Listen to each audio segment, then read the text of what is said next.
Hey, welcome to another edition of the Chiefs Outsiders podcast. Today we're going to talk about the upcoming matchup between the defending Super Bowl champion Rams and some team that wears red. So it's a 15.5 point line, which you would expect when you're playing the defending champs, and we just got to go in there, give it our best shot, hope the ball bounces our way. Yeah, the season's definitely not going the way the Rams hoped it would. Wait, they're not the favorite?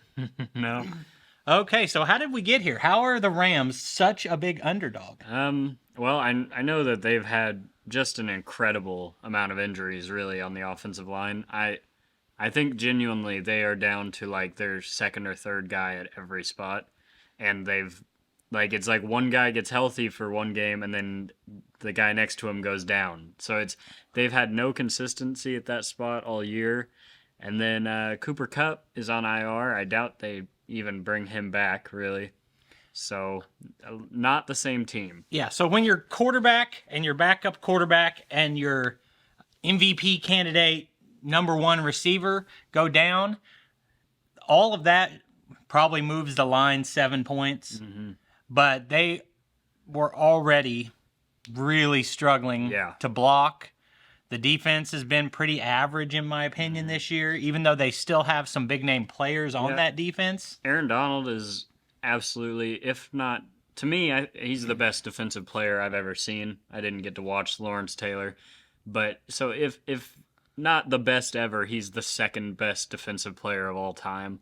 And he can absolutely still take over a game and force some fumbles and get 3 sacks and do that. But, Jalen Ramsey, again, it can still be a high-impact player, but has definitely taken a step back this year, it seems. He's not really performing it at an all-pro level like we've been accustomed to throughout his career. So they definitely are struggling defensively. Yeah, and so I started off making jokes about it because there's no way you can objectively break this down and predict a competitive game. That doesn't mean we won't have a competitive game because funny things can happen in the NFL, but I would be shocked if this is the week that the Rams look like they did last year with a third-string quarterback. Yeah. So there's no real way to think of it that way, but I want to go through all of the results from the Rams game this year and just see if the results are really as bad as that record looks.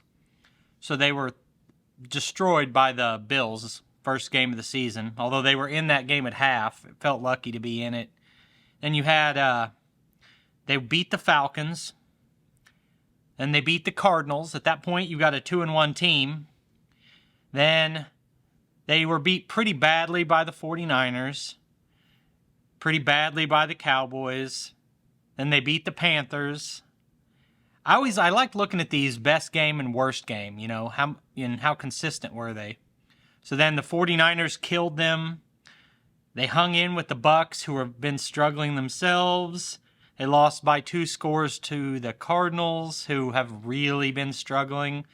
And then they lost to the Saints, who are also not good. So if you look through there and you say, what's the best game this team has played?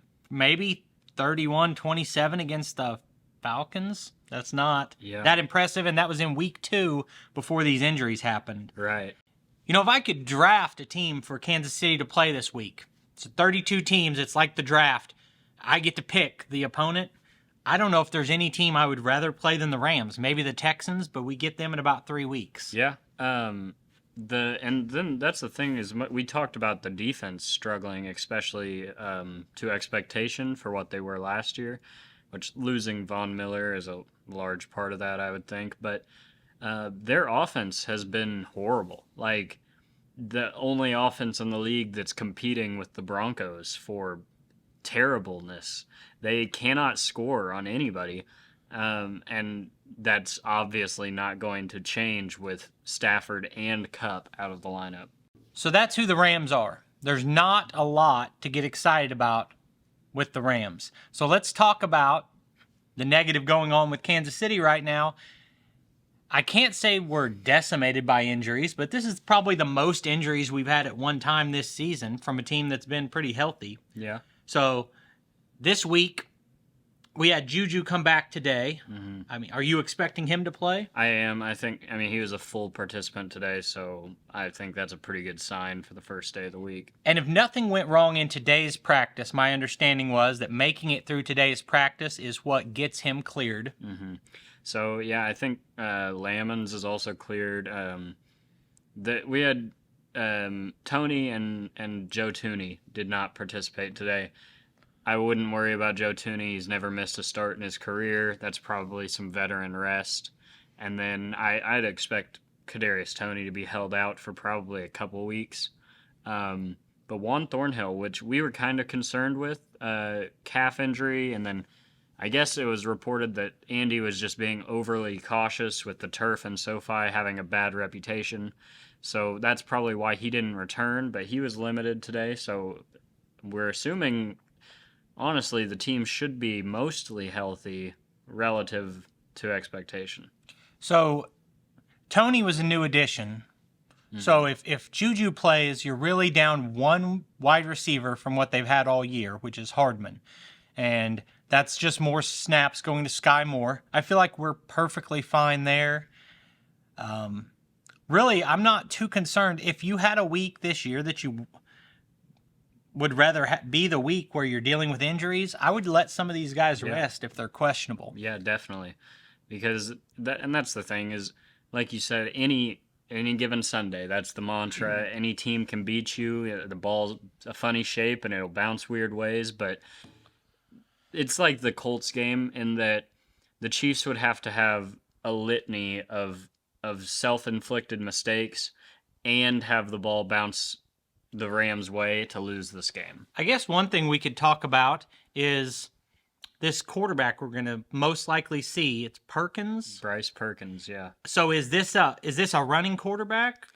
I don't think so. He was an undrafted guy. I don't think he's particularly quick.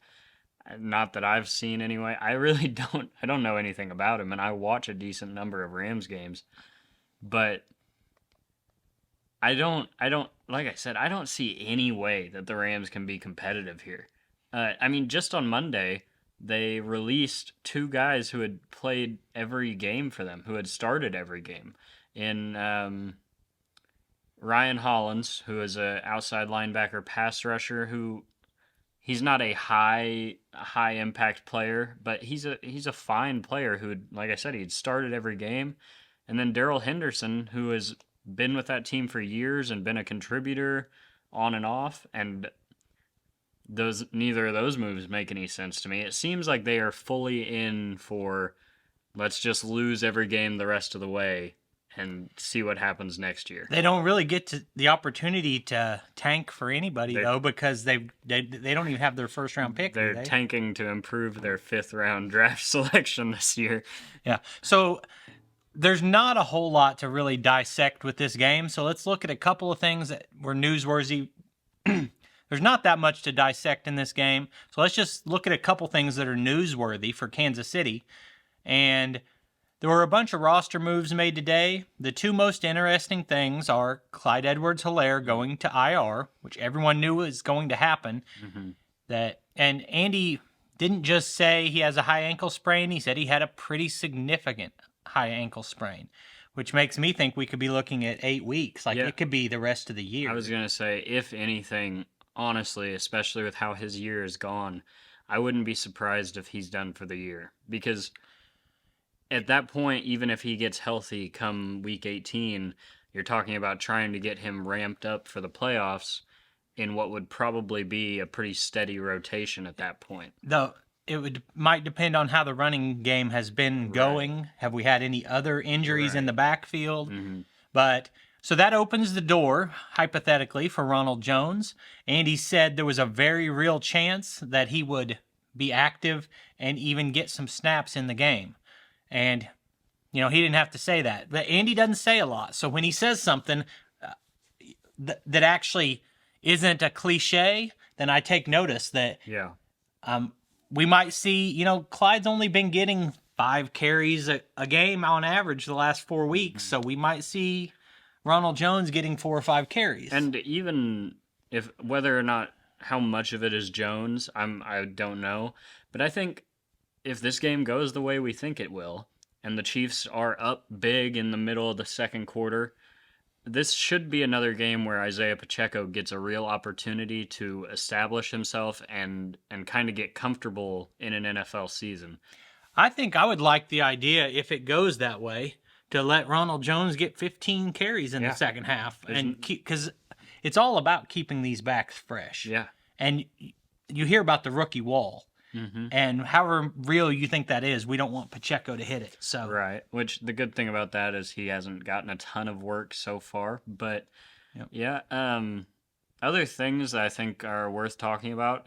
Travis Kelce trails Shannon Sharp for 100 yards for fourth all time in the tight end rankings. He's also 145 yards. I don't think he'll probably get that this game, but 145 yards away from his 7th consecutive 1,000-yard season. And I think it's like 139 yards away from 10,000 career receiving yards. And then also, another Travis Kelce, he's 2 touchdowns at Arrowhead away from becoming the franchise leader in Arrowhead touchdowns, tying Priest Holmes. a lot of cool stuff happening there. It's sustained greatness. So the next thing is Lucas Niang is officially back on the roster. And just reading between the lines, listening to Andy talk, it sounds like they believe if they need him, that he can step in and play. Yeah. I think he's going to be active soon. I was going to say, the big question is, if he's active this week, that speaks a lot to how his recovery has gone. When you see him active, because they only carry so many tackles on game day, making that guy active means you believe he can step in and play. Yeah. And that means he's also probably competing for a starting job. I'd like to see, once again, you get that lead. I think Wiley gets pulled with Mahomes at worst case scenario, right? I think there's a good chance. Again, you don't want to take any of these games for granted, but there's a good chance that we see a lot of guys get some rest in the second half of this game, because there are so many guys dealing with nagging little injuries. Yep. So I think this is going to be a good day of football tomorrow. Tomorrow's Thanksgiving. By the time you guys see this, we'll have already seen some of these Thanksgiving games, and it's a good opportunity to root against Buffalo. Always a fun day for that. Yeah. And I think it's going to be a good week for the Chiefs. We got the Titans and Bengals playing. That's a big AFC game for playoff positioning, and honestly, either way that game goes, it benefits Kansas City. So. I love the idea of Joe Burrow missing the playoffs, but all my focus is on that 1 seed.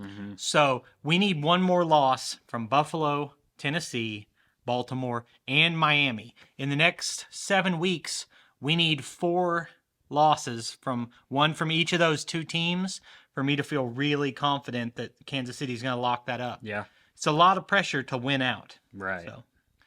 All right. Well, you got anything else? No. Well, I appreciate you guys taking time to watch the video, and we'll see you on the next one.